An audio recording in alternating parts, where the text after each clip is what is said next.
We have an original trilogy droid here, figure, R1-G4. A droid, more like a prop that appears in the background of the first Star Wars movie, Episode 4. This is a 2004, the marking on the figure says 2003 figure. As you can kind of see, it's not going to be an articulated masterpiece by any means, but it is cool for what it represents. The droid that appears in two scenes, the Jawas selling the droids to the Lars homestead. They line it up, trying to sell it off, and Luke and Obi-Wan also drive by it in Mos Eisley. You can kind of see it in the background of the city. Kind of double use the prop here. Again, it's supposed to be a droid, but it doesn't have any kind of movement for itself. It's just kind of its own stand. But what's cool about what it represents is just kind of the aesthetic of the technology of Star Wars, just kind of set a precedent with what a lot of the technology and stuff looks like in that world. This seems to be some like very old technology, because most droids have some method of movement, even amazing methods of movement like flight. This guy can't even really move.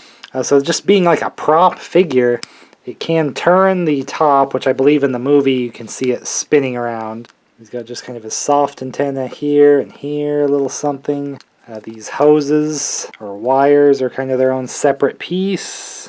They're soft. Oh, it looks like this one came out of this little hole here. Oh, they're all falling out. And it looks like there's something going on here, but the shape here, it's like a lopsided, and you can see that in the movie too. So I don't think it really moves here because it's not the right, it's like tilted so it's not even to spin around. Unless it's just kind of locked up. But he also has these tiny little arms, actually, that do come out. But they just don't come out very far. There are kind of articulation points put here and there just to try and make this into some kind of toy. But I just like that it kind of represents, you know, it is technically a droid, so it's like a character kind of in a way in the movie. So for your collection with all your droids, it's just kind of cool to have this one, just because it is unique in the sense that it isn't a mobile droid, you know, he's just like a stationary. But even like famous props are really cool to have in like a figure collection as well. This is one I was able to grab for a good price. Some of the older figures still worth a lot. You don't have to wait for the vintage collection to come along for a character, especially since they make so much newer TV show and movie characters. You're really waiting around for original trilogy stuff to get made again. And that's what I like to do here, open older action figures or just things that do represent older movies and shows and cartoons as well. So definitely more Star Wars coming among a lot of other cool retro stuff here. So hopefully I'll get to see you in the next video.